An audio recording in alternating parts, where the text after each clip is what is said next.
Good morning and welcome to Backyard and Beyond. This morning we're visiting with Denise O'Brien.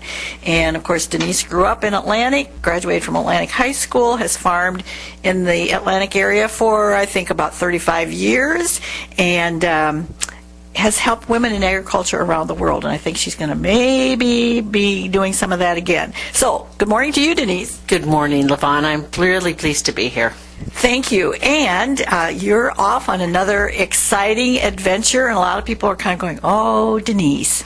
So first, we need to share with people what it is you are working on, what you are going to be doing in the broad picture. In the broad picture, I've applied for a job and been accepted to a United States Department of Agriculture job as an agriculture advisor in the province of Nangarhar, Afghanistan.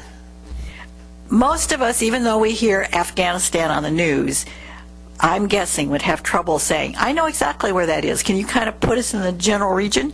The Nangarhar province is on the Pakistan border, and the thing that the landmark that I relate to is the Khyber Pass in English literature and Marco Polo. That's right where the Khyber Pass is. What's the weather going to be like? Well, right now I've been watching the weather, and it's the lows are like 34, 36, and it seems to be a rainy season there, and the highs are about 54. So sort of like the day we have today. Yes. Okay. And is it expected to get really, really hot? Then I think the weather changes, and from what I can see from the history, looking at weather history for a Nangarhar province, it's going to be hot, like in the hundreds. Yes. Now, we mentioned that you've been farming for a long time, and part of what you said in your interview is that you were experienced in farming of different kinds of things. Is this going to be a farming area? Is there good land to farm? Actually, Afghanistan has 12% of their land is arable, so it's not like Iowa where we cultivate every square inch. And there's valleys and there's streams, and so there's a lot of irrigation. One of the qualifications or one of the areas of experience was about irrigation, and Larry and I've used irrigation here for our strawberries and things over the years.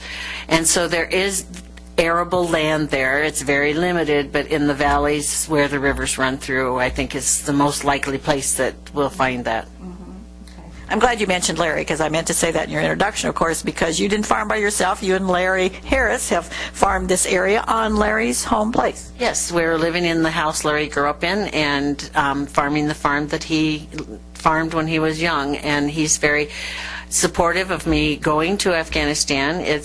He's over the years, many people who know us, I've been off around the world and around the United States and doing things here and there, and Larry's always been that strong base of support for me to come home to. So many people, almost everybody I know, says, why is Denise going to do this? So here's your chance, Denise. Well, I turned 60 a year ago, so I'm 61 now. I can't believe that, and probably many people can't either. But I wanted to do something while I'm in good health. There's friends, classmates, people that I know, who do have issues with health, and so as long as I'm healthy, I want to do something. And I have an adventuresome spirit, and many people will remember over 40 years ago, I went to Hiroshima, Japan as an exchange student. So I'm a product of my school system and of Atlantic, Iowa, and of my own family, and that has led me to do this adventure and go to Afghanistan. And you have traveled in many areas of the world, even though you may not have lived there a long time like you did when you were a student. But you have seen China and many other places that, it's not just going to Italy for a vacation, although that's a wonderful place to visit, and you've been there recently. But you've seen a lot of the world. I have. I haven't been on the continent of Africa. I've been really interested in that, and maybe someday I'll get there. But I have traveled a lot, and most of my travel has been about working with farmers and a lot of farm women. So my visits have been not the cruise or the Hilton hopping, sometimes they call it, but I have been actually staying on people's farms and living in the villages and for short periods of time. And our daughter Brianna lived in Honduras, and we visited her there and things. So I have a lot of world experience, yes. Now, I know that a lot of people are concerned, of course, about what's happening with all the conflict that's going on and are you going to be safe and so on. But I'm thinking with your experience, you can't answer that question specifically, but people that you're going to work with, basic people, are going to be good. Oh, yes, and I will be living on a military base, so that's what I try to assure people, you know, and that's probably safer. People sometimes think that I might be living in a village or that, but I'll be a USDA employee. I'll be on the Finley Shields FOB, Forward Operating Base, and so the military will decide whether it's safe for me to be out in the rest of Afghanistan, or rest of the province anyway, on a daily basis. So if I've got plans to be out with some farmers for the day, if it doesn't look safe, I won't be going. And I go with a military escort. And also, as you leave, and that is, by the way, the 23rd, coming right up, so if anybody wants to say goodbye to Denise, they better hurry up and think about that. But it's not just you. This is a whole new group, as I understand, that will be going to Afghanistan. When President Obama made the surge in Afghanistan, where he sent more people, they also sent more civilians and more USDA and more NRCS people. And so that is so that the infrastructure can be put together to assist farmers. So they're trying to start an extension, and they're trying to start a Department of Agriculture. They have a Ministry of Agriculture, but they need to have an infrastructure of organizations so that these farmers can get the help that they need. So it's going to be very interesting to see what you're actually going to be doing, but I'm sure you're going to be wanting to work with people who are out there getting their hands dirty and trying to help their families out. It's going to be really interesting, I think, Denise, to get acquainted with families. Absolutely, and it's not and I'm going for a year, Lavon, but I'm also get R&R, rest and relaxation, and so I'll be home probably in 3 months or so. Larry and I were calculating that according to what my papers say, and that it'd probably be about the end of July or so that I'll be coming back. So I'm not going for the I won't be gone for the entire year. I'll be back occasionally. Another change since you were in Japan 40 years ago is communication. Oh, I tell people this is amazing. When I was in Japan, I had one phone call home, and that was at Christmas time. And now, with all the communication and technology that we have, I'm planning on using Skype and webcam, and I'm planning on my grandchildren being able to see me, and I don't foresee that there'd be any problem with that, because the base that I'm on is a fairly modern base.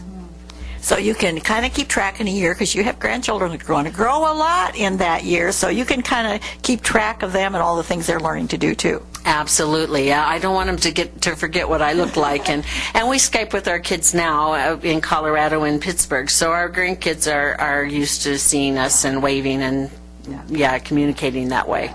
So that's, I think, a really big plus.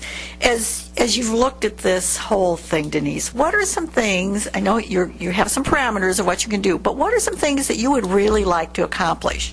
Well, I would like to learn from the people, from my own human growth. You know, I would like to learn what their history is, and they have had a history of farming. So it's one of those things that I'd like to learn from them. But I'd also like to work on, small home food security, and it's some of the foods, the things that I do here with local foods, and I can see it happening the same way in Afghanistan.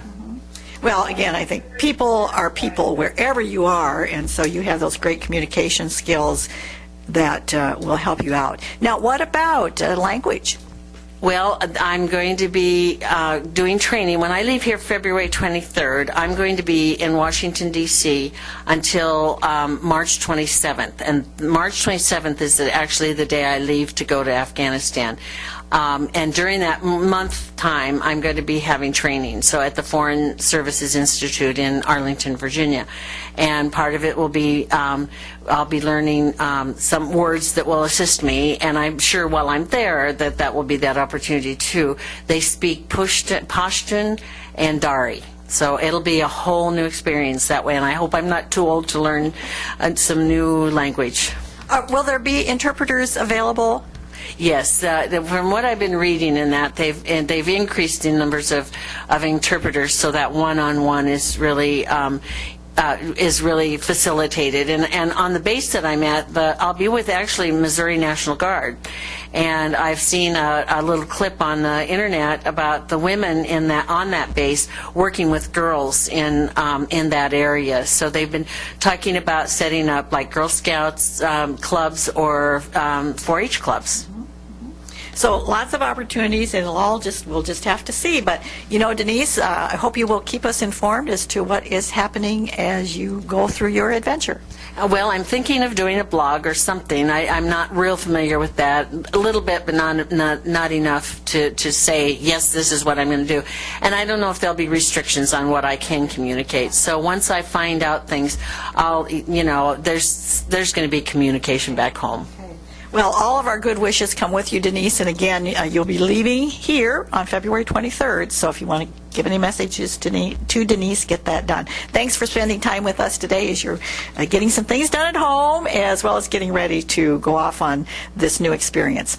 Until next time, here's a thought. Yesterday is experience, tomorrow is hope, today is getting from one to the other.